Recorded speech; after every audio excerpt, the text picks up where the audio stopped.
Greetings and peace, everyone. I would like to start this with the greeting of the Fatimiyya Sufi order. Nur alaikum, upon you be peace. Tonight, as always, I'm joined by my brother, friend, Murshid, friend, and Shaykh Wahid Azal of the Nur Fatimiyya Sufi order, who returns in part 29 in this series of dialogues and conversations that we have. And in part 29, we will talk about the digital censorship of Facebook Meta, especially after Sheikh Wahid's latest book on the goal of the unwise, refuting the AROPL cult and Abdullah Hashem, where they suspended his account and then subsequently suspended my account. As soon as I posted the link to his change.org petition plus the book. So the Sheikh is going to go into details about who these criminals are and what they're doing, plus the whole collaboration with Facebook. So without further ado, Nur alaikum, Sheikh, and thank you. First things first. أعوذ بالله من أبي الهاشم اللعين. I take refuge in God from the accursed father of lies. وَلَّعْنَةُ اللَّهِ عَلَى أَحْمَدَ الْحَسَنِ فِي كُلِّ حِينٍ. And the curses of God be upon Ahmad al-Hasan in every moment. Bismillah al-Musq al-Batila. In the name of God, the extinguisher of falsehood. So here we are. Yet again, basically blocking heads with yet another iteration of cultism. So this is basically, I think, going to be a sort of a joint statement. I've been very busy in the last 24 hours. I've contacted over 80 media organizations and government agencies here in Australia, as well as media organizations locally. Some of them have already responded. These people don't really know what they have gotten into with me.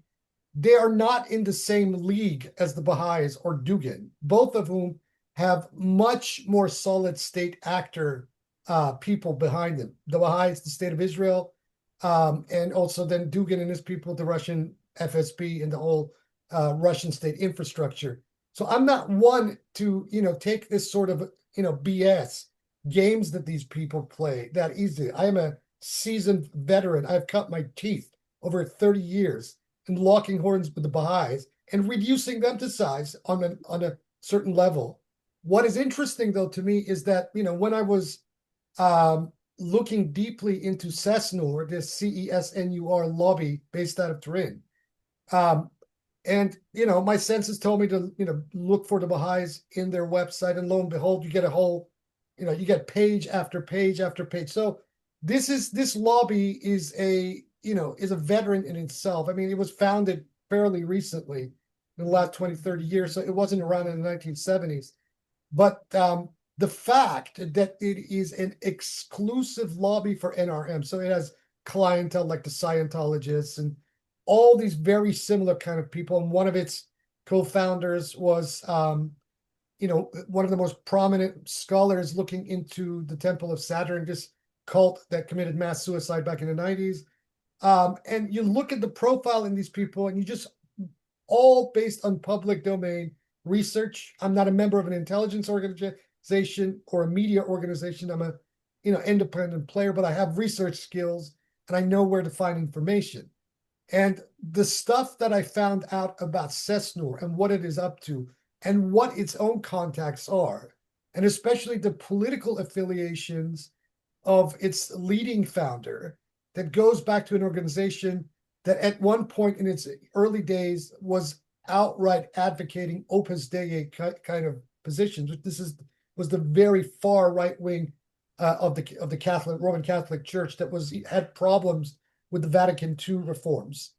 I mean, these people are some of the most toxic right-wing, Catholic fascists that you will ever meet. The very people that were populating the fascist movement in the 1920s and 30s in Italy, the very people that spawned National Socialism in Germany itself, and so on and so forth. And then you look at all these various nexuses. I mean, this is not your, reptilian shape-shifting bullshit conspiracy theories by the likes of David Icke.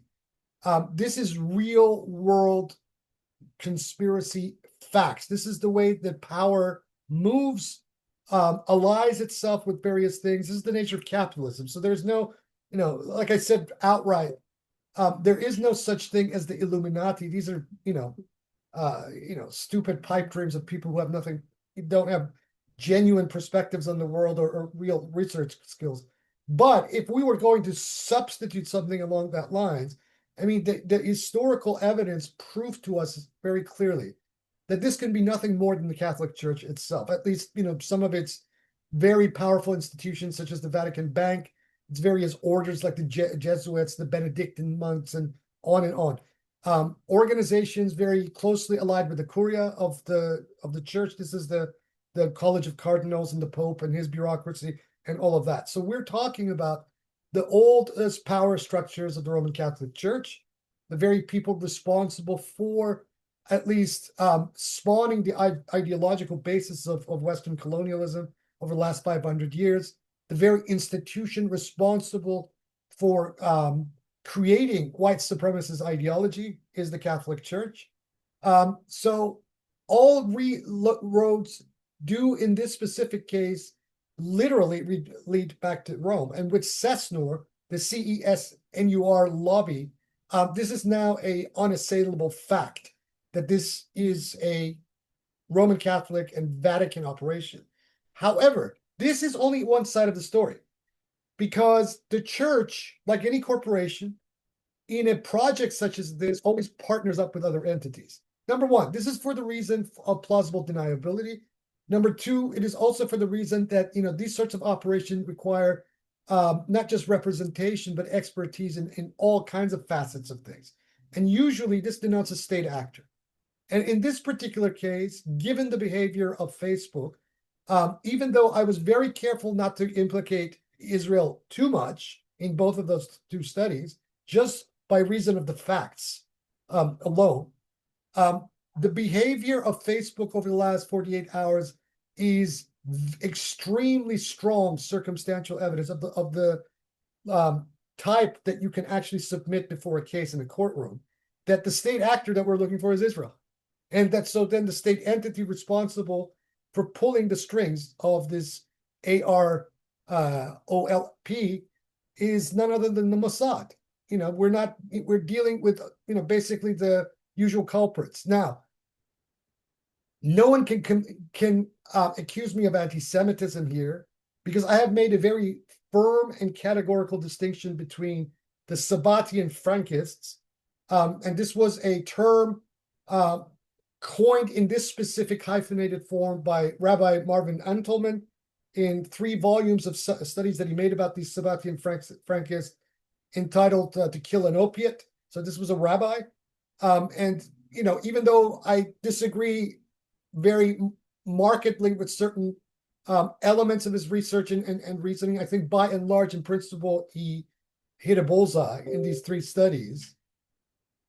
So, I pursued his angle fundamentally in both of these studies because they themselves, this Ahmadi religion of peace and light, particularly in its own literature, gave me the tale of the rooster to make that connection between Sabbatian Frankism and themselves. And just remember, those who have studied this particular area of history about the Sabbatian movement that shook the Jewish world back in the 17th century, and then its iterations that came out of that, such as the Turkish Dönme, the local Turkish Sabbatian, and then its evolution in Europe during less than 100 years later in the group founded by Jakob Frank and the Frankists and their apostasy from Judaism to Roman Catholicism. All of these are documented, very well known. Scholars like Gershom Scholem wrote extensively about this. Moshe Idel has written extensively about this. Like I mentioned, Marvin Antelman in his 3-volume study, To Kill an Opiate, he, basically devoted his historiography to uncovering all of this. And he himself, very interesting enough, implicated the Zionist movement and Theodor Herzl himself as being part of this larger Sabbatian Frankist movement within Jewish history. Saying things, for example, or suggesting things like in his study that the secular and atheist nationalist nature of the original Zionist movement was precisely the kind of destabilization and infiltration that the Frankists would want, because their enemy was Judaism. So who were the Frankists?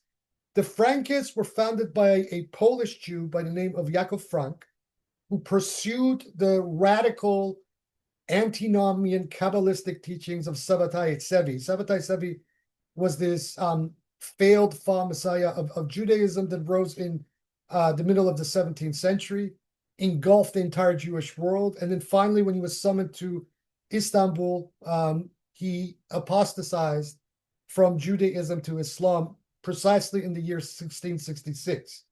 And interesting enough, it was the Bektashi Sufi order of Turkey that took him in and his community, giving them cover. And so basically the Sabbatians used Bektashi Sufism in Islam as sort of a cover for subterranean activities. They spread into Europe, and by about the middle of the 18th century, another iteration of them was born in the form of Frankism by Yaakov Frank, a Polish Jew whose radical antinomian and extremely nihilistic teachings went even far beyond those of Sabbatai Tzvi himself. Sholem has looked at a lot of this, as have other scholars, and Marvin Entelman, as I just mentioned. And one of the central features of the Frankist Sabbatian doctrine is redemption through sin. Now, a lot of what this means has been documented.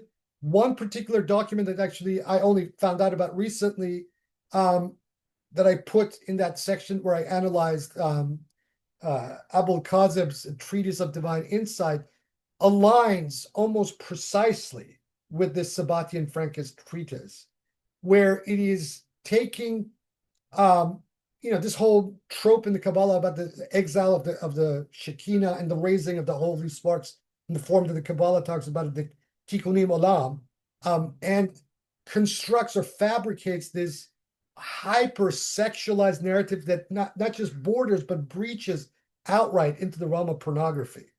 The name of that treatise is In the Goal of the Unwise, and these kind of parallels cannot be ignored, and no scholar worth their salt would ever ignore them. And I thank a friend of mine, a Gali that lives somewhere around here, who told me all about this stuff and put me onto it. And, I started to read these texts, these late Sabbatian texts, and these parallels are just unnerving. And so given what we know about the Sabbatian Frankists, my speculation is, and this is a speculation that Marvin Entelman himself put in those 3 volumes of To Kill an Opiate, is it possible that during the late 19th century and early 20th century, that the very birth of Nazism, through the matrix of this ideology that was actually spawned through the Theosophical Society known as Ariosophy, is it possible that this was an engineered phenomenon? I put this thesis originally to Nicholas Goodrick Clark, the late British scholar of the occult roots of Nazism. He wrote some absolutely phenomenal studies back in the 90s and early zeros on all of this angle. He wrote a book on Savitri Devi and these various, contemporary iterations of fascist occultism and whatnot. His scholarship was just absolutely phenomenal. And I read all these books, and I contacted him. This was around 2000 when I originally contacted him, and he wrote back, and we started a very lively email communication because there were certain things in his studies that were very opaque to me, and I wanted him to explain this, and he hadn't explained it in subsequent publications.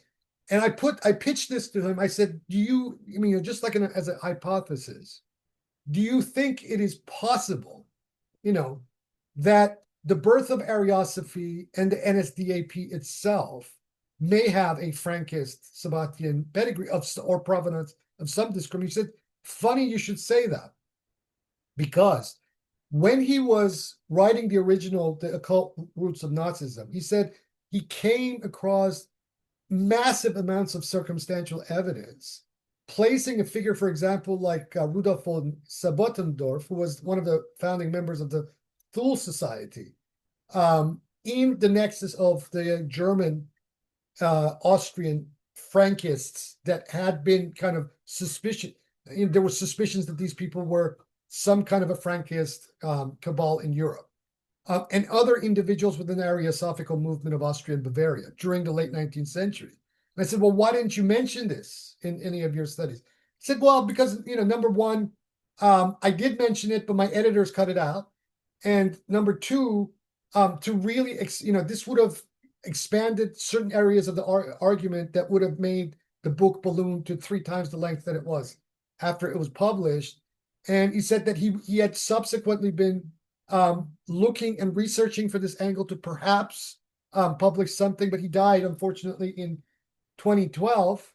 And so that project never got off the ground. So this Sabbatian Frankist possible angle to the birth of National Socialism via Ariosophy was considered a legitimate angle for exploration, scholarly exploration, by none other than Nicholas Goodrich Clark himself. And I pitched it to him. He said he confirmed it that he'd already considered this himself. So this was a basis of my argument in both of these books, especially in the latter half of it and in the second part, in The Goal of the Unwise. So what are these people doing? If you take this notion of redemption through sin that the Frankists believe in, and if you then transfer this notion into the political domain, this would explain a lot of occurrences over the last 100 years, especially with extremely dubious actors like von Sabotendorf, who was known to be a double, triple, quadruple agent for several different European powers leading up to the First World War. He lived in Turkey, then left Turkey after World War I and came back to Germany and was instrumental for founding the Thule Society, which itself was instrumental in founding Nazism. And, Sabotendorf is generally believed to be Hitler's first handler in Munich. So all of these various things are very bizarre. Sabotendorf himself subsequently died in Istanbul only a few short weeks after Hitler himself committed suicide. So he was alive through that entire spectacle, from the rise of, from this Austrian corporal in the post-World War I period to his, finding this little small Bavarian party, the Deutsche Arbeiterpartei, that then under Hitler himself became the National Socialist German Workers' Party. And so then all of the events that we witnessed throughout the 1920s with the Munich push, then the formal rise of Hitler during that period, 1933, World War II, Holocaust, the whole thing. Von Sabotendorf was there. And according to Clark, there is a possible nexus between Sabotendorf and Sabbatianism, and from 2 angles, not just a single one. One is the European one, and several of these individuals that Sabotendorf is known to have been associated with in the period before he left for Turkey. And 2, in Turkey itself, and particularly given that he sought initiation in the Bektashi order, as I mentioned, Bektashism became an umbrella for the Sabbatians after Sabbatai Sevi himself had apostatized from Judaism in 1666. So for Sabotendorf to then seek this very specific angle of initiation into a Sufi order with its own connections to the Sabbatian movement itself is quite revealing. Antolman also kind of, pointed to this direction without mentioning Sabotendorf himself. So my thesis is that given all of this, and given the very explicit Catholic generation of National Socialism in Bavaria, all of its formative leaders were Bavarian or Austrian Catholics. Hitler himself was an Austrian Catholic. And all the first tier of leaders, Goebbels, Goering, on and on these names go. The very nucleus that founded this party and then became the German state from 1933 to 1945 were all Southern German Catholics or Austrians. So in 1756, when the brouhaha between the Frankists and the Jews of Poland hit a crescendo, under Jakob Frank, their leader, they all collectively apostatized to Roman Catholicism. So my argument is, and this is conjecture, that the details and the evidence will have to be proven by scholars and good historians with extremely sharp analytical abilities, that is it possible that rather than what we know about the apostasy of the Frankists to Roman Catholicism, that the church itself looked upon these people as an asset to infiltrate or, act as a sort of, fifth column in other areas against their enemies. So that rather than having these Frankists just absorbed and then disappear into the larger Catholic milieu, as the church tried in Spain and Portugal after the Reconquista, they would have absorbed these Frankists into themselves and allowed these people to thrive in a clandestine manner through the couple of hundred years until we come into that period of the spawning of Ariosophy in Austria and Bavaria, and then the spawning of the NSDAP itself, and on and so forth. This is not conspiracy. This is all stuff that you can piece together from genuine academic scholarship. So now we come to a time where mimetic war, where the society of the spectacle in this post-industrialist uber digital age has taken over this planet. We are in a new world order of that magnitude right now.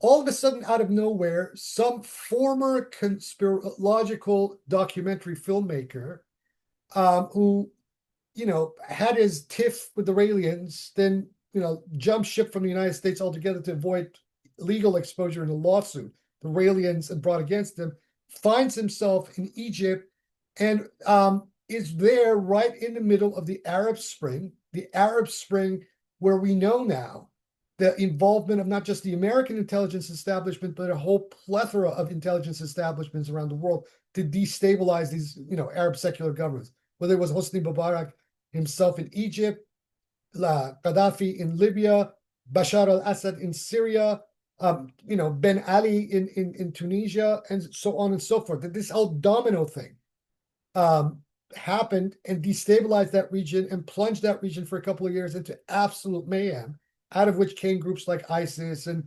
all the rest of it that we know, because we were there during that period.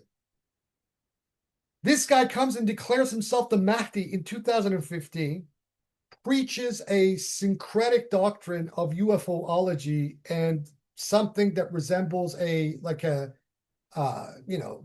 cliff note version, cookie cutter version of Shia Islamic mysticism wed to this, astro theology crap as a doctrine, dumbing everything down to unbelievable levels. And simultaneously, I've gone through that goal of the wise, so-called goal of the wise, with a fine tooth comb, and found instance after instance after instance after instance of material that this mofo has lifted and plagiarized directly out of my publicized work online over that same period. So this is what these people need to be aware of. Right now, I have a case against Abdullah Hashem for plagiarism. And this is a very serious accusation I'm making, because if this comes to a UK court, I know the UK tort laws on this sort of thing. I would extract the last penny out of these people for that, because they are building a doctrine and a movement, a digital movement based on this kind of stuff that they're lifting from other people. But I'm not the only one. He has lifted material and dumbed it down from the Nusayri texts like the Al-Hafd wal-Azila. He's lifted wholesale stuff from the Kitab. He's lifted, stuff outright from the Nag Hammadi, repurposed and dumbed it down. And then we end up with this doctrine of Ahmed al-Hassan, this Saudi Mukhabarati and Pentagon DIA asset of the 2000s, following the fall of Saddam Hussein, and he's made him into be the Godhead. Now, the evidence online, based on even the things they themselves have said, cannot establish a valid chronology for Abdullah Hashem himself. And according to these white banner rivals of his, Abdullah Hashem and Ahmed Hassan never even met in person. And as far as the corroborative evidence that we have right now, on and offline, right, Ahmed al-Hassan himself did not live past the year 2009. I have spoken to countless Iraqis, right? Entire families of people who were present during the Battle of Najaf in 2007, when that original movement, the Soldiers of Heaven, did their thing, were swiftly put down by the US military. I've spoken to people who were there. Their families were there, and they all say the same thing. The consensus was the Soldiers of Heaven, out of which the Ansar movement of Ahmed al-Hassan came out, was a joint American-Saudi intel operation, a PSYOP, a black op against the Shia of Iraq. Because with the fall of Saddam Hussein, such a vacuum was created in Iraq, right? That it allowed this, first of all, it allowed the rise of, the Shia that had been suppressed under, 30, 40, 50 years of Ba'athist rule in Iraq. And then on top of that, you had Iran next door, the Islamic Republic of Iran, who looked at this situation as a advantage to be exploited. And just remember, in the 80s, Iran had fought a bitter 8-year war with Saddam Hussein, the 8-year Iran-Iraq war. So now Saddam was gone. The Shia of Iraq was liberated. So Iran was looking for its own, to carve out literally its own sphere of influence. And Iraq overnight became a domain and a center and locus of IRI and American-Israeli Gulf proxy war. And such groups as the Soldiers of Heaven and subsequently Ahmed al-Hassan's own Ansar movement were specifically these elements of the proxies that the Anglo-American Zionists created in Iraq at the time to destabilize that society. And number one, first of all, to prevent, to push back against the growing power of Iran in that region. And second of all, to basically, hold and blackmail any future government of Iraq perpetually. And this is what the Anglo-American Zionists and their Gulf allies have done consistently everything. They did it also in Syria, as we saw with the fall of Bashar al-Assad only several months ago. So this is what this is all about. And Ahmed al-Hassan himself did not live past 2009. There's literally not a single shred of evidence proving that this guy lived past that date. The white banners, which are the rivals of these guys, of this Ahmadi religion of peace and light, who also calls itself the black banners, are pretty adamant that he's alive and he's gone into occultation, and he only speaks through deputies. So they're playing on this whole trope of the hidden imam, right? But this whole thing is a circus from in every element that you look. Ahmed al-Hassan's predecessor, who headed the Soldiers of Heaven, the Jund al-Sama, claimed to be the Imam Mahdi and the son of Ali and Fatima, right? Who had been in a gestation for over 1,400 years before being born. That was his claim. After this was put down and that guy was killed by the American forces, their own puppet, then Mr. Ahmed al-Hassan makes a slightly similar claim, but even equally as ludicrous, by claiming to be the son of the 12th Shiite Imam alayhi salam, that is Muhammad ibn Hassan al-Askari. Now, the question that they have never answered is, how is it possible, number one, for the hidden Imam to have had a son when he went into occultation? Was he married? Who was he married to? And second of all, even if he had a son, who are you? How old are you exactly, right? And number three, if you are the son of the hidden Imam, why didn't the hidden Imam himself make his physical appearance and needed to send you out as his son? And number four, when did this zuhur, this manifestation of Muhammad ibn Hassan al-Askari actually occur, according to your narrative? None of these questions are answered. So he made this claim to being the successor of the 12th hidden Imam and the initiator of this cycle of 12 Mahdis that begins with himself. But this in itself is a completely repurposed doctrine from early Fatimid Ismaili propaganda against the Abbasids in their ideological war against the Abbasids and also their rival Qarmatis, Ismailis, during about over 1,200 years ago.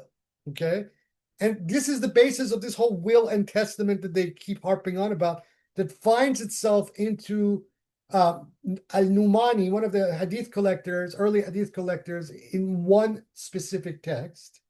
It did not exist in any previous text. His own teacher, Numani's own teacher, Al-Kulaini, the author of the Al-Kafi, never included this recension, this hadith. But for some reason, it ends up in Numani's Kitab al-Qayba, the book of the occultation. And as a consequence, it's basically dismissed by every single scholar subsequently as being an authentic text. And to their credit, both the Sheikhis and the Babis didn't even mention this hadith. Even though, for example, Qurratul Ain, in her period when she was in Iraq, she composed the text, I think it's called the Saba'miya, something like that, the 7,000 or 700, where she takes about 700 hadith from the Sheikh corpus as a defense of the claims of the Bab, the primal point. And then we go back to the whole epithet of the Yemeni itself, which I deconstructed in the first book. First of all, it was a label that the Bab had claimed 160 years ago. But number two, when we deconstruct all of this, we find that those epithets in themselves are elements of propaganda, of political propaganda between the Abbasids and the Umayyads that for some reason themselves were then repurposed in the Shiite Hadith. I kind of give the explanation as to why that may have happened. These tropes were probably appropriated by the Imams with very heavy code to communicate with their disciples. So they were an initiatic doctrine and didn't actually mean what they said on their surface, as we know the Imams would do. Because they were highly persecuted and under the watchful eye of the Abbasid state, who was trying to eradicate them and their supporters. So this is the whole basis of this, and out of this toxic cauldron comes out in the late zeros, and then during the last decade, these two movements of the Ansar al-Mahdi, whose putative leader is supposed to be this Ahmed al-Hassan, and then now the Black Banners who call themselves the Ahmadi religion of light and peace. But all of that, I mean, these are occurrences that happen in a multiplicity of contexts and movements. But what is interesting and significant for us is that the digital rise of the Ahmadi religion of light and peace raises a lot of different flags, because it appears, given this mimetic war that we are finding happening on the internet, that these people are being used by state actors and powerful European lobbies such as CESNUR for ulterior motives. So it's not about the claim that Abdullah Hashem has made on his own behalf. The guy's a clown. He's a American kid from Indiana that went bad. There's millions of these. But the fact is that this organization itself is very obviously a pawn of other powers. Number one, the lobby organization that I mentioned, and number two, the state of Israel. Because, and here's the evidence to that end. They have been starting to recruit in Lebanon. Very recently, even certain segments of Lebanese television has been boosting them. When Hezbollah when Hezbollah was still strong, and when Hassan Nasrallah was still alive, this would have been inconceivable. Now that you have a vacuum in Lebanon as a consequence of the Israeli air genocide against the people of Lebanon since last year, all of a sudden you have inroads and infiltrations by this Ahmadi religion of light and peace happening in Lebanon itself. Obviously, therefore, this is a Mossad operation, that we're dealing with a infiltration and destabilization mimetic effort by the usual culprits to do what they did, just to destabilize society in that way, or certain communities that way. And they are wreaking havoc in certain communities. They're wreaking havoc in Alawi communities, whether in Lebanon or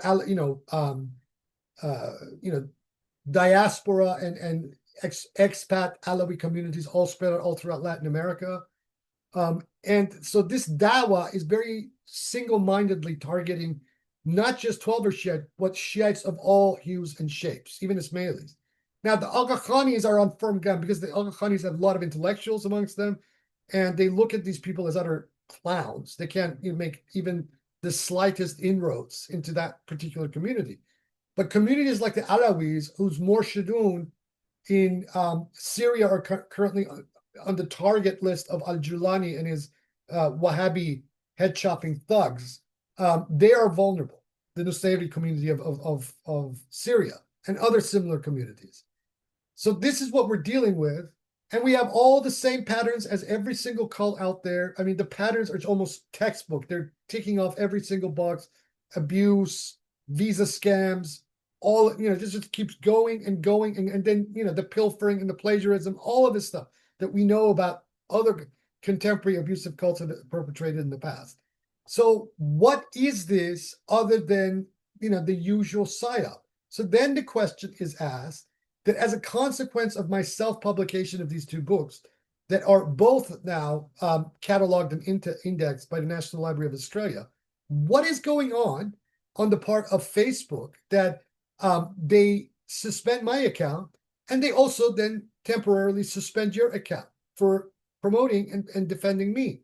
Other than the fact that either through some kind of a corporate setup or something that is happening from the very top of the organization due to Facebook's known connections with the Israeli military and Mossad, that these people on that particular platform are being protected by Israel, and that these books of mine have been so ideologically threatening to the very existence of this organization that they had no choice but to, basically do what they've done, and try to spread the influence of this book being,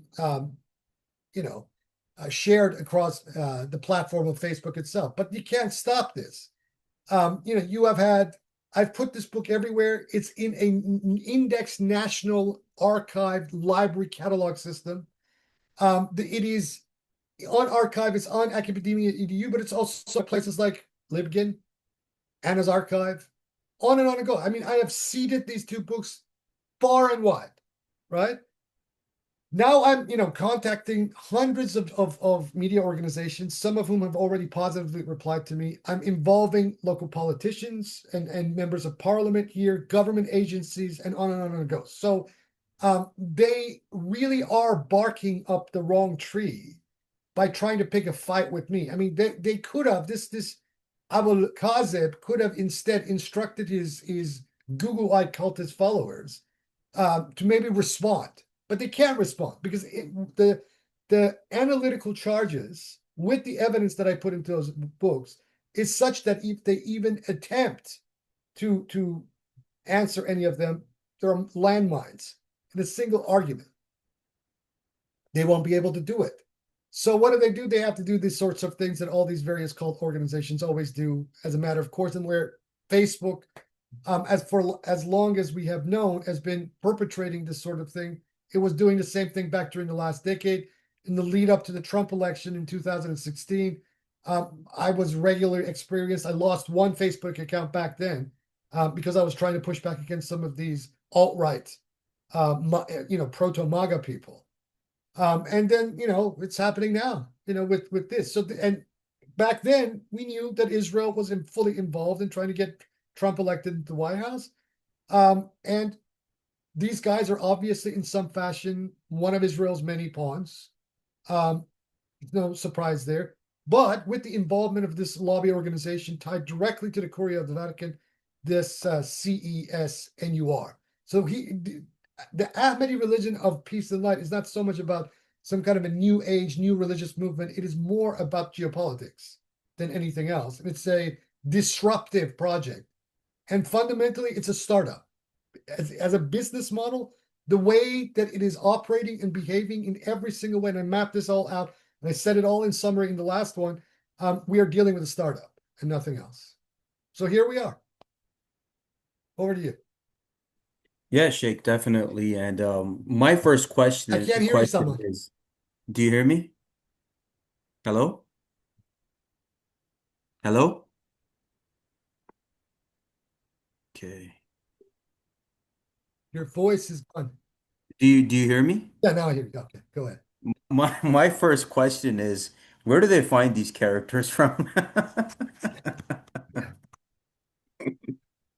They find them. Well, I mean, with Abdullah Hashem himself, it's not very difficult to, kind of piece together how they put this together. There's an academic here who's a friend of mine, and he's an expert in this sort of area.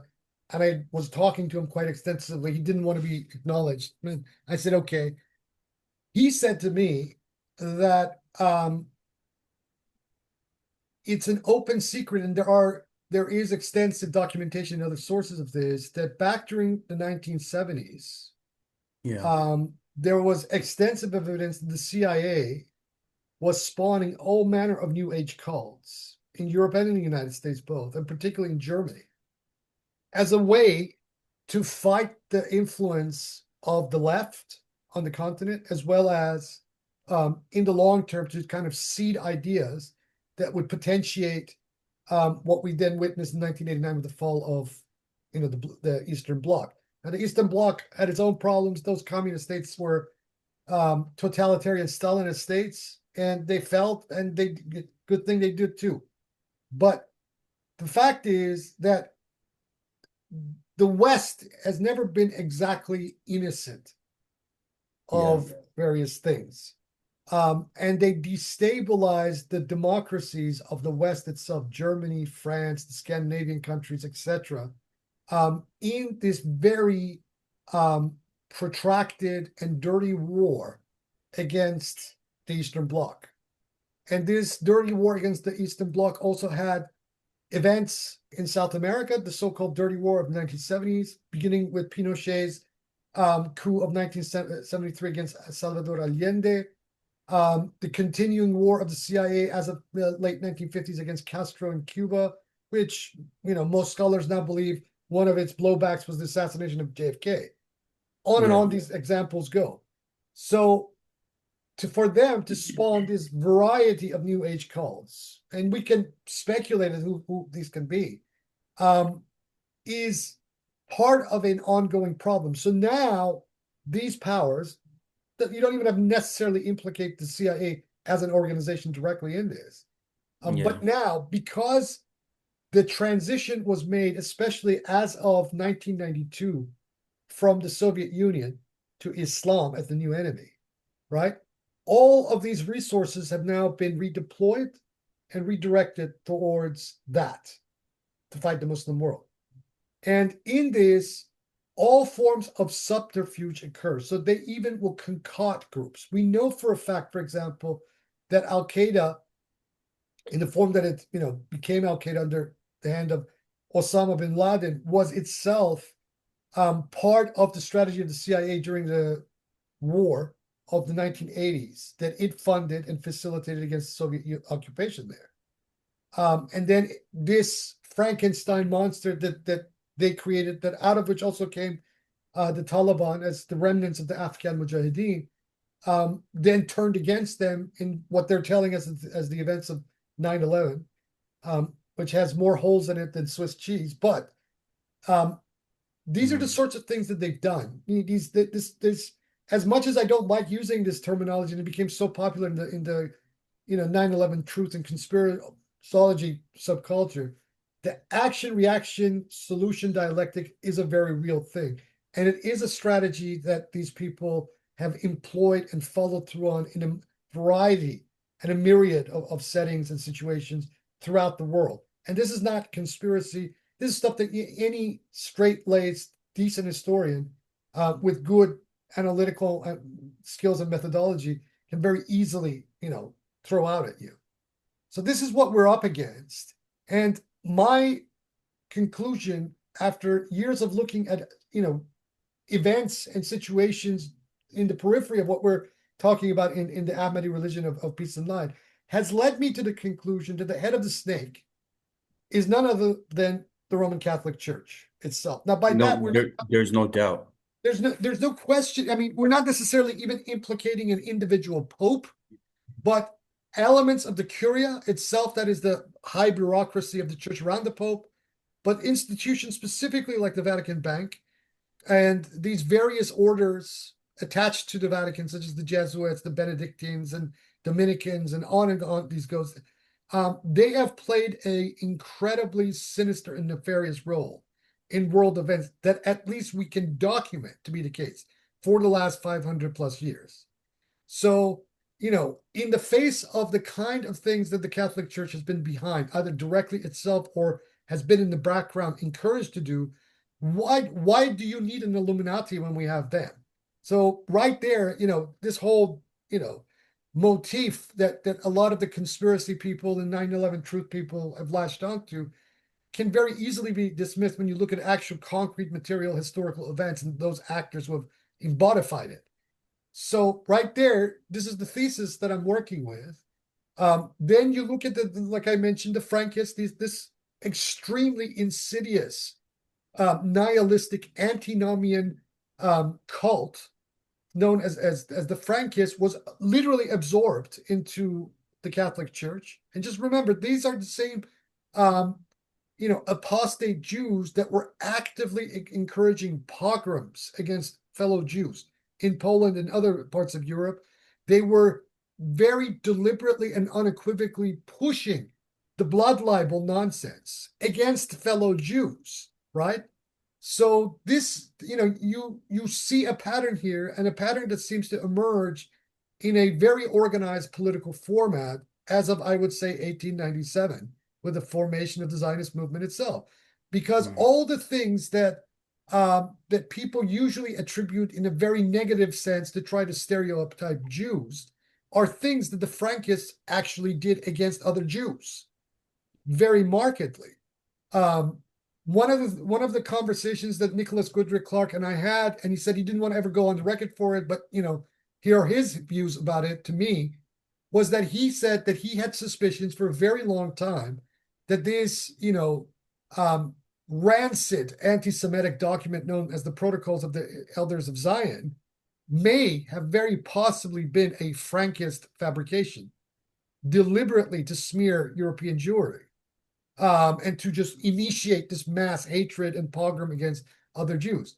And this is one of the premier documents that, for example, the Nazis, took on board as evidence of a world Jewish conspiracy, right? So the Protocols of the Elders of Zion during the Third Reich was one of the proof texts of that regime's anti-Semitism. And now, even based on speculation, we have some suspicion that this document itself may have been a fabrication of these Frankists, right? Then you look at the behavior of the early Zionist movement in Palestine itself, and particularly in the early 1930s, the Havara Agreement that basically sold out German, especially German and Austrian Jews, to the Nazis, because they wanted to populate this Palestine with more Jews. They were willing to sell out the material welfare of their fellow Jews in Europe to this Third Reich, to this fascist regime, in order to make that happen, right?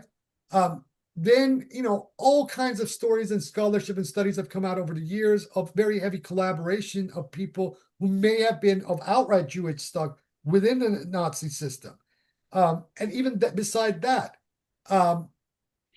things that Hannah Arendt uncovered back in the 1960s as a consequence of the trial of Adolf Eichmann, that she wrote in her book that created this massive uproar when this book was first published, Eichmann in Jerusalem, are tales of the rooster, that we have been dealing with an extremely destabilizing occult force trying to undermine Judaism itself.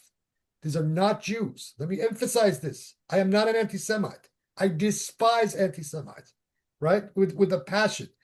But we cannot deny the fact that the behavior, at least of some institutions who have been masquerading themselves as Jews, is something that bears investigation.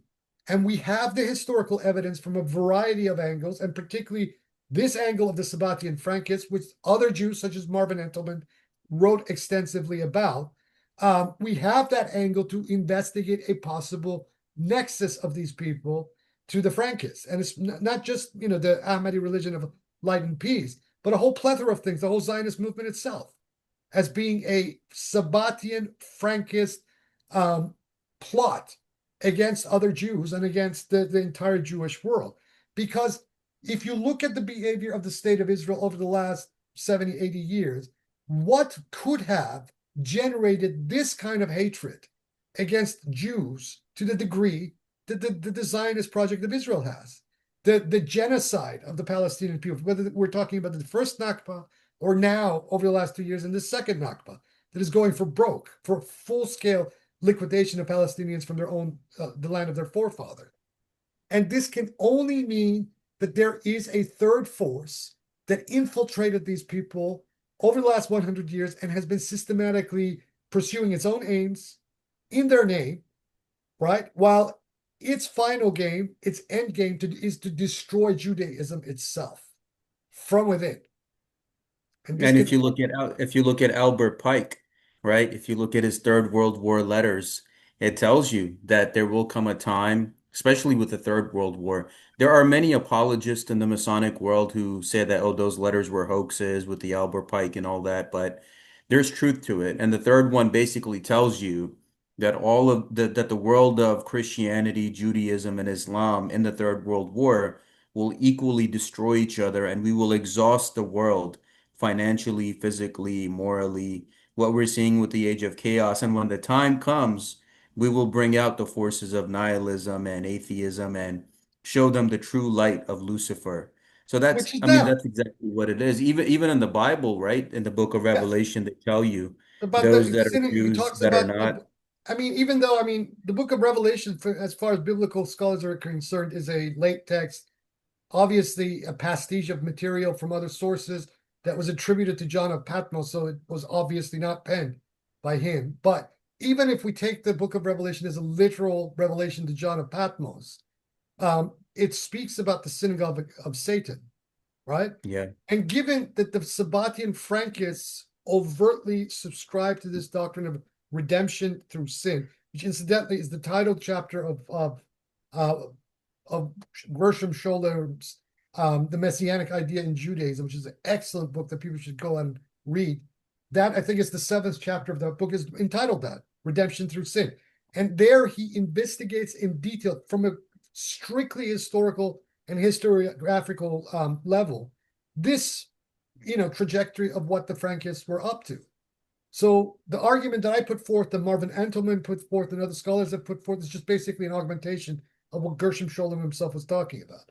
So this is very real, and we see very explicitly in black and white in the ideas of Abdullah Hashem, whether it is his so-called goal of the wise or this treatise of divine insight that I made an appendix to the goal of the unwise, you see it very clearly in black and white that this is the sort of angle that this Hashemite doctrine actually is, right?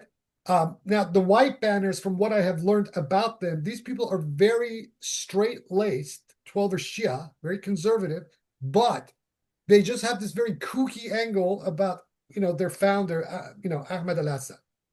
So all this UFO stuff and the worship of semen and crap that Mr. Abdullah Hashem has put into his in his writing, none of this exists with these people.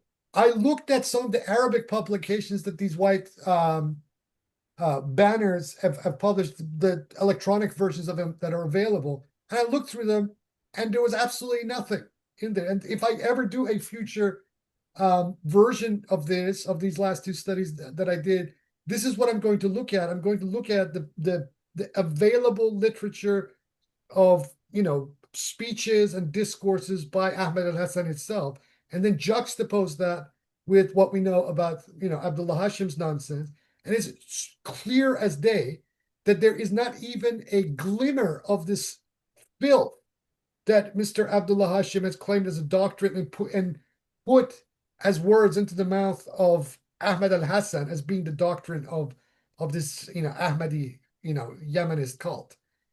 But who benefits? Qui bono? This is the question that you always have to ask in this sort Yeah. of investigation. And I think it's an open book as to who benefits. I mean, Obvious. he's in the UK being protected by the British. So the Anglo-American Empire, which is the American British intelligence, are co-opting him, just like how they put their boy Jolani in power, who was a Takfiri Wahhabi head chopper, who was once an enemy, but then I believe when he was incarcerated, they turned him into an operative, and now he's serving the empire. It's Yeah. the same situation with Abdullah Hashem, like the obsession with semen. That reminds me a lot of the OTO sex magic stuff. Yeah, Like, I, what is he I doing?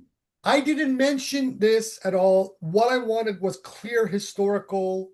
I mean, I could have easily expanded this study to several hundred pages, but it's just, first of all, nobody's going to read it, that big a study.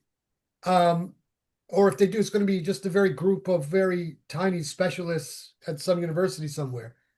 I wanted to summarize my findings. So what you saw in those two studies is basically a summary of my finding so far. Whether I ever go back to writing at that level about these people remains to be seen, as I said. Although they have given me now an opening to do so, because I was willing to say this is all she wrote. It's up to everybody else now to tackle these people. But the fact that they've done what they've done is now kind of opened that road for a perpetual conflict and combat with these people, and they don't know me because once I go for the jugular, I go to kill, and they should go and talk to the Baha'is. That the entanglement of the Baha'is with me, I wounded them Yes, publicly, not once, not twice. Because now you look at the results. I don't care what people think about me personally, but the conflict that the Baha'is had at me, I changed public perception about them. And number yes, two, I got people to not take anything that they say about the Bobby movement and Sopa Azal on face value. And I brought the real Bob and Sopa Azal into public perception, right? That is a consequence of the conflict that the Baha'is got into with me. And now they're in the process of hemorrhaging all kinds of devoted believers. And as I said, the Baha'is in themselves, even now as they're falling and waning, are still on a completely different league than this, Ahmadi religion of lunacy and plagiarism. So, then there's Dugin and his fascist cohorts, who had an entire state apparatus of the Russian FSB at their disposal on social media. Who do these people think they're dealing with? and publicly, I want to make a statement that I've seen Sheikh Wahid Azal since day one, and all of the enemies that came against him have all fallen one by one, and I stand with him in the fight against the Duganites, the Baha'is, and now this Abdullah Hashem and the AROLP. And I was so like shocked. As soon as I posted the video and I did it, I put it out there on Facebook and different platforms. They immediately suspended my account. And what happened, they made me take some type of a video selfie to verify that it was me. As soon as I got back in, all of the posts that I did to promote either the petition or the book, it was all removed. And I don't know what happened. And this is the second time this has happened. First, it was the Sheikh. Now it was me. And the pattern is that right after posting the book, it just, I don't know, it's the Sheikh is right. I mean, there is something there that needs to be looked at and investigated. If it just happened to me, you would say it's an algorithmic, you know, kind of fault, right? Yes. The algorithms got it wrong. These bots are confused. But Yeah. when it happens again, and then they bring you back, but this time you find your entire content gone, then it's deliberate. This is being coordinated, Yes. and it's being coordinated directly from Meta Corporation itself. So this means either one of a couple of things. Number one, it could mean that as a consequence of their existing business relationship with Meta itself, that means that they bought into all these various promotional products through Meta, that for some reason Meta Corporation both does favoritism with it. But this Yeah. in itself is a problematic thing, and it would violate the laws of several jurisdictions around the world. It would definitely violate them here in Australia. And it would also, ostensibly violate it even in Europe and the UK where these people are located. So then you have a case in multiple jurisdictions against Meta Corporation over that, unfair business practices. But it also can mean, on the other hand, that there is a definite state actor, and the state actor, as has been identified in the past, must be Israel. So that means that Yeah. this Trojan horse, in the form of the Ahmadi religion of light and peace, has direct state backing. And given that we know that Facebook, Meta have a direct relationship with the Israeli military, the Shin Bet, the Mossad, etc., then this can only mean that this action came directly from them. And so that therefore this Ahmadi religion of light and peace itself is a Mossad, has Mossad interest. They are persons of interest, a group of interest, beginning with their, so-called leader, Abul Qazib. They are Mossad, Trojan horses. They belong to Israel. And to point something out, since Abdullah Hashem's been on the scene since 2008, there's always this white guy that's always with him, like as Joseph one of the. McGowan, yeah. And I believe he's definitely some kind of an intelligence handler that's always with him and that's been there with him from day one. Well, Then this they was went to Egypt it, and all of that in between. Joseph McGowan was Abdullah Hashem's best friend, his childhood friend, one correspondent. These things I think are neither here nor there, but this one correspondent said to me that that Abdullah Hashem and Joseph Goen were romantic partners, meaning that they're gay. Just fine. That's we're living in a different world, and that this has been lifelong. But once this revelation came out in the group, there was a suicide as a result of that. What to say about that? I don't know how to assess this, but I think there's other things. It is possible, if this is true, however, that this would be the most effective linchpin for recruitment of both of them. Just remember, Yes. they had a falling out in 2008, and Mr. Hashem went to Egypt. Right on the eve of the Arab Spring in 2011, so about 3 years later, after 2008, Mr. Hashem and Mr. McGowan are reunited, even after the fact that Gowan had publicly denounced Abdullah Hashem, and the blogs are then, I quoted all of this, and they all of a sudden are doing their thing. And so by the middle of 2011, on the Hashem Studios website, that obviously I guess is being hosted out of somewhere in Egypt at the time, Mr. Joseph McGowan, now bearing the Arabized form of Yusuf, is publicly posting with these other people who are interested in this Yemeni movement.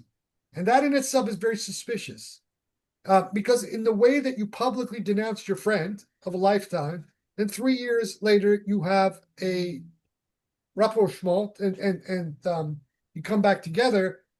Usually there are other entanglements going on, whether these be romantic or something on the level of spookery, so that one or the other was recruited, or both of them were recruited simultaneously on two different ends of the world, and then they reunite as of the beginning of the Arab Spring, the period where the American and European intelligence establishment went for broke in destabilizing that region, beginning with Tunisia and the fall of Ben Ali.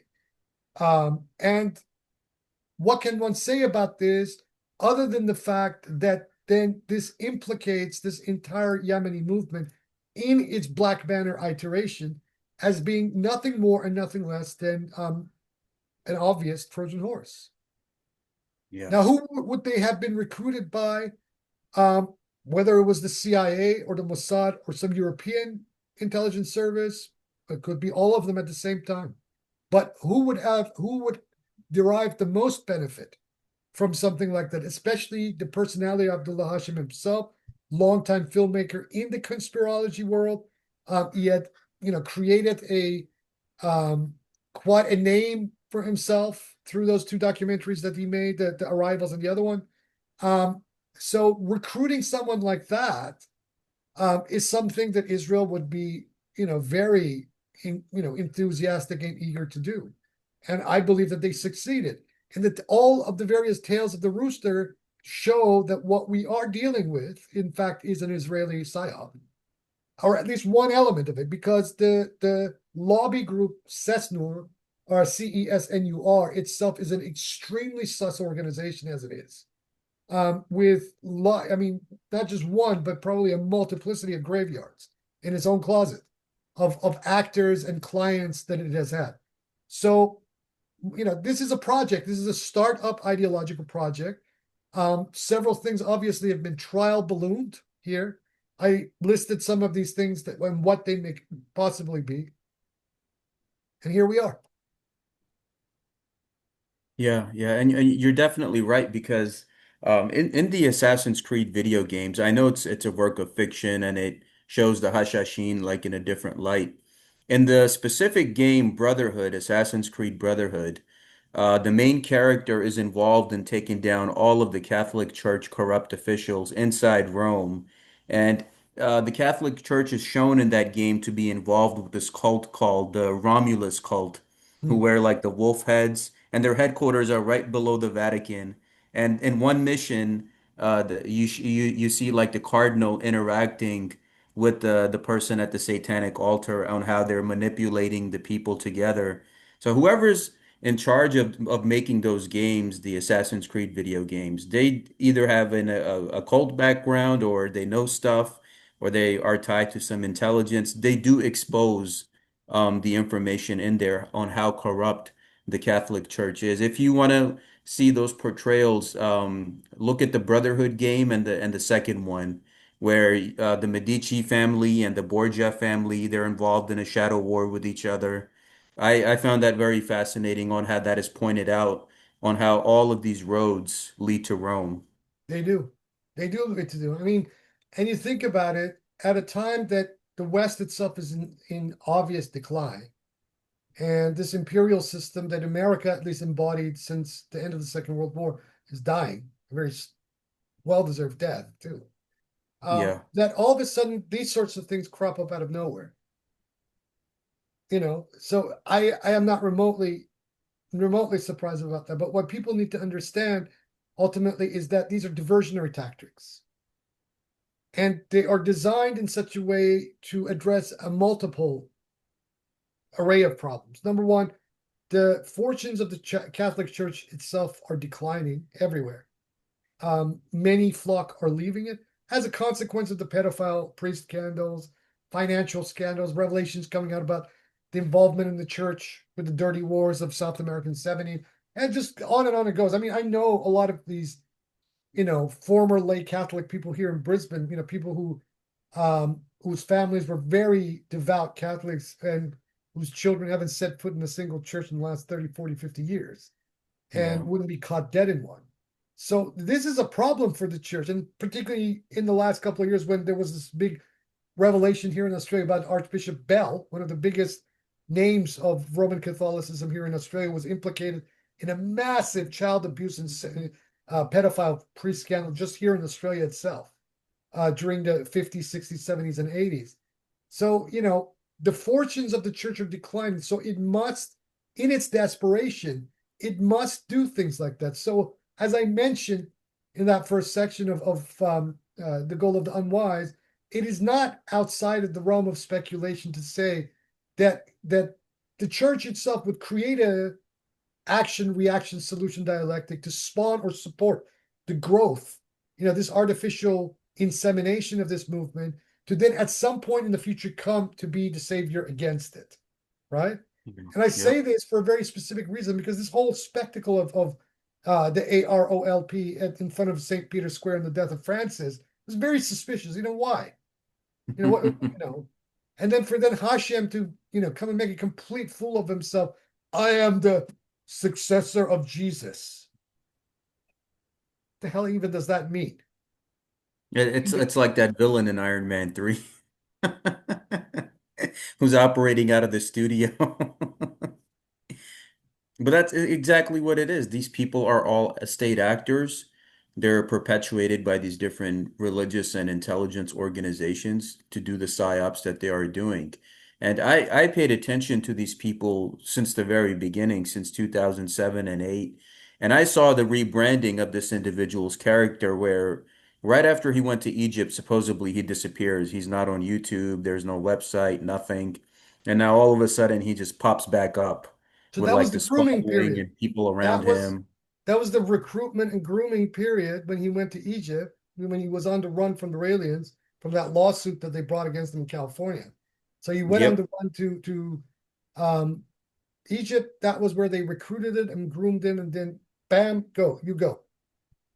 Because I mean, look at some of the people. If you've gone through their video productions on their own page on YouTube, whether there be their podcasts or their various live streams, etc. And I've looked through. I mean, I have numbed my brain looking through a lot of this stuff. Couple of the people that show up in these videos, and one particular person, this woman by the name of Tiffany, is very clearly an Israeli. It's just obvious the Yes. way she speaks, the way she looks, the way she comports herself. This woman is an Israeli. I have been around the block. I know Israelis. I have some very dear, close Israeli friends. People who actually saved Nuri and my life, actually in Berlin when we were there. And I've even put this past them, and they've all said, "Yep, she's one of us." This woman is an Israeli. So what are you trying to hide? You know, I don't have, this is the identification issue is a secondary element to what this represents and is doing, right? It is the mimetic warfare and is creating havoc in certain communities. Had this not occurred, I would have not ever involved myself. Just another iteration of some kooky UFO, New Age cult, whatever. And there's another thing I want to point out since I've been a part of these different initiatic systems. There's one thing that stood out to me where in his thumbnails, like in all of his thumbnails and the way, like if you look at him in his video interviews, he's always got like this one lazy eye and he's got this one eye like open. So that one eye satanic symbolism, he's portraying it directly in your face, whether I it's know. in the videos or in the Yes. thumbnails. Yes. And also, I mean, the color black itself is another one. Uh, and just the very shady twilight kind of optics that is around all of their um, public, films and that sort of thing. That's in itself is another giveaway. So, we know what we're dealing with. And, besides that, I myself, I'm an occultist. What are you trying to prove? But, fool here, you Yeah. know? And that's the thing. I mean, it's like what Marshall McLuhan said, Sheikh, that World War III is this includes this here too, the occult wars. It's all information war and digital warfare that we're seeing now in the world of the internet and AI and all of these different elements that are now coming up, which are shaping and changing life as we know it, from education to technology, the workplace, medicine. It's totally revamping society as we know it. So the information battlefront is where all of these wars are going to take place, and we just have to be there at the forefront to But counteract these people. this in itself, what you say is a not a not a good testimony to where the heads of the majority of our fellow species are at. That means the vast majority of Yeah. people on this planet do not have any adequate control over their own minds No. so that they can be swayed like that by any wind that comes from any direction. You know, this is one of the positive values of any genuine suluk or spiritual path, is that it imbues you over time with that extremely strong intuition to be able to tell the difference between right and wrong, between a Pied Piper and the real thing. You know, but this digital age and the lazy and just the general laziness that the culture in itself encourages has made people lazy in their own faculties, in their own minds, so they can, spectacle of any form is like, like showing a little trinket to a little baby who, looks at it, has become that for most adults. Any trinket from any direction that is thrown their way, they run towards it. And And this is that's true. very That's true dangerous. because most people are, if you ask them, hey, have you read any books? Have you watched any video longer than 30 seconds? The attention span is like so low now. It's quite unfortunate. Like, how are you going to reach these people and where is this species headed? Not to a good place. Not to a good place at all. And this is going to be, I mean, I really worry about the generation of my daughter because Yeah. their school systems are now completely digitized. I mean, I can't even conceive of that because when I went to high school, everything was done by hand. We had blackboards, there was some level of rote involved as well. You had to memorize your content, or if not memorize it, at least learn proper note taking skills to be able to then, refer to your notes, etc. None of this exists for these kids anymore.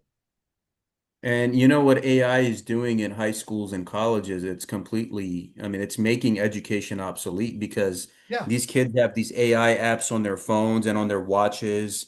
I mean, what is it going to do? There's some schools now which have completely removed computers and now went back to the blue books and like paper testing. They should, whatever district did that, they have all my praise. They should probably come and take over the Department of Education here in Queensland as well, because this place has become like, the school system is like become Battlestar Galactica here. Yeah. But if And, this is and, and and good, you know what the Sheikh is saying that especially with the both books against Abdullah Hashem, the Wake Up Part One, the refutation against him, and the second one, the Goal of the Unwise. And I've done the book reviews for both of them. I read them completely. And I encourage you, I'll put the links in the description below. Just please read them, study them, take your time going through it.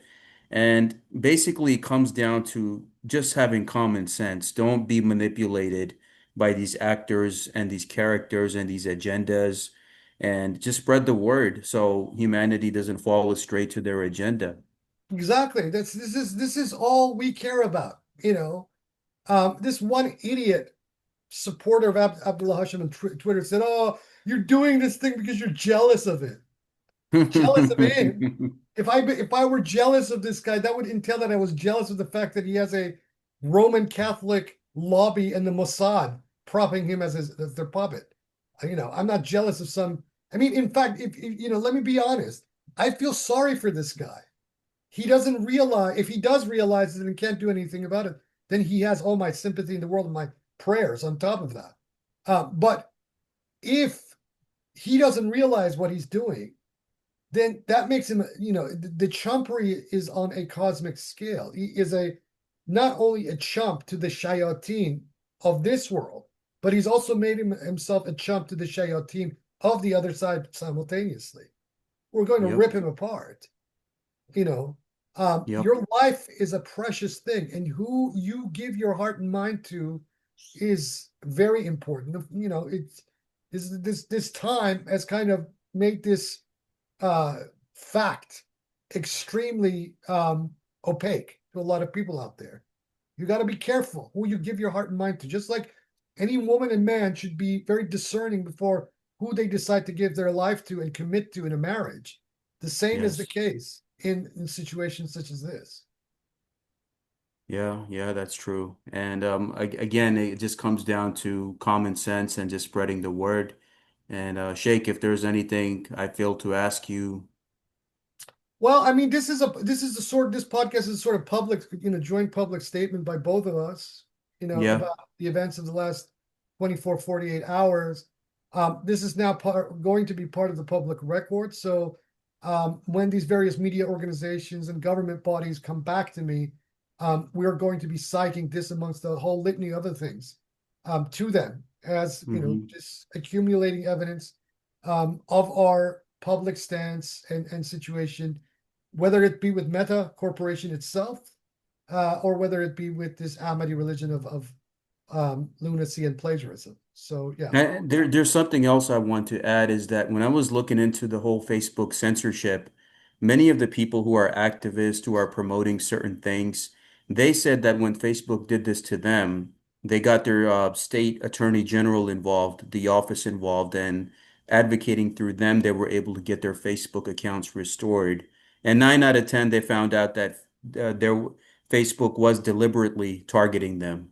Oh yeah, I mean, Facebook is known for this. I mean, they're well known. I mean, the amount of information that I've come across just in the last 24 hours, just on that alone, is staggeringly high. I'm right now thinking about whether I should just basically permanently step away from Facebook itself. It is a dying platform. It Um, is. and, you know, I can still be contacted. I'm still around. I may now basically um, HQ my presence online on places like Twitter, although I'm not really quite convinced yet that I should pay Elon Musk $135 a year for that privilege. And maybe Substack, and obviously YouTube, and I'm around in Telegram, because it is obvious that Facebook is a front for data harvesting and, surveillance and monitoring by state actors, and very specifically Israel and the United States. These, All of the intelligence yeah, agencies, and also I've seen there's an alternate to Twitter X, something called Blue Sky. yeah, Are blue you blue aware of ski, that? yeah, that's it. But blue ski came out after, or at least during the election of last year as an alternative to Twitter. It was basically spawned by the Democrats, after the loss of Kamala Okay, yeah. Harris to the orange monkey. But you know, at the end of the day, the question is, looking at these people, at one point, does one basically say to oneself, I am not going to play this game anymore with this fucking system. You know, Yep. this is not about self-promotion. There is right and there is wrong. I am on record to being a full-fledged enemy of this system of the Dajjal. I do not wish it well at all. So then why should we continue to play by its game? Beginning with frequenting platforms like Facebook, owned by an extremely shady individual in and of itself, Mr. Mark Zuckerberg. Yeah. And then with the knowledge that this entire platform has been compromised long ago. Yep. Yeah, that's pretty much it. I would say I would encourage all good people who are on the side of truth and justice is to make your own thing, like make your own social media platforms, have your own places. Because w when I posted Sheikh Wahid's book reviews for both of them, plus all of the stuff and supporting all of this situation, I didn't have any issue on TikTok. I didn't have any issue on YouTube. But Facebook, for whatever reason, immediately suspends me. And right after I get on, they had me suspended for like an hour. They made me do like a video selfie. And as soon as I logged back in, all of the stuff was immediately wiped out. This Um, tells you, who was it? There was this one journalist I watched a while ago, just before some kind of congressional hearing on Facebook in the US. And in that interview, she was saying, comparing, Facebook to like a digital version of North Korea. And yeah, but obviously in a corporatist libertarian sense of that term, which is just pure dystopia. Um, yeah. so you know, as I advocated in the completion of the Bayon, if you recall, we need to create our own independent internet. This is all now compromised by It state is. actors and dubious other actors on top of Yep. that. And a request to the Sheikh that ever since your account's been disabled, so many of people that love you and your well-wishers have reached out, I concerned where know. you are online. I'm So here. please make a video when you do establish a new social media presence on where I everyone am can on, find. you can already find me on X, on Twitter already, you know. At the moment, this is the way that platform works. If you don't verify your account by paying Elon Musk $135 a year up front, you don't, barely anybody sees your post. So I've kind of resisted that to give a single penny to Elon Musk yet. And it's funny, he just I think he switched sides and now he's saying they're not releasing the Epstein files Well, I because mean, this is Trump's a in whole it. nother conversation, and all my flags are up on that, because it seems to me that because Trump's appears to be dragging his foot on wanting a war with Iran, all of a sudden there's a big brouhaha between Elon Musk and Donald Trump because Musk is on the camp with the Zayos, for a full-scale war against the Islamic Republic of Iran. So, and now he's calling for Trump to be impeached. I mean, come on, you know. And I would say I wish for I myself have Persian ancestry, and I would wish for a peaceful regime for the people of Iran in Yeah, the near future. well, But we almost have there's it. another fact that I know that there is no power on earth that can destroy Persia No, or Iran. no, there's no power. I mean, even the mullahs tried it and they have failed. The will of the Iranian people is strong. Look, we nearly had what we wanted. This is what infuriates me about people like Max Blumenthal when they Mm, jump on a single narrative about what happened in 2022, 2023 with Woman Life Freedom. Woman Life Freedom was an organic homegrown movement.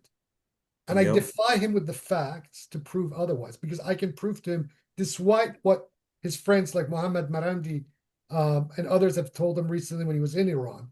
Um, this was a homegrown movement, but they didn't let it succeed. And it wasn't just an internal thing.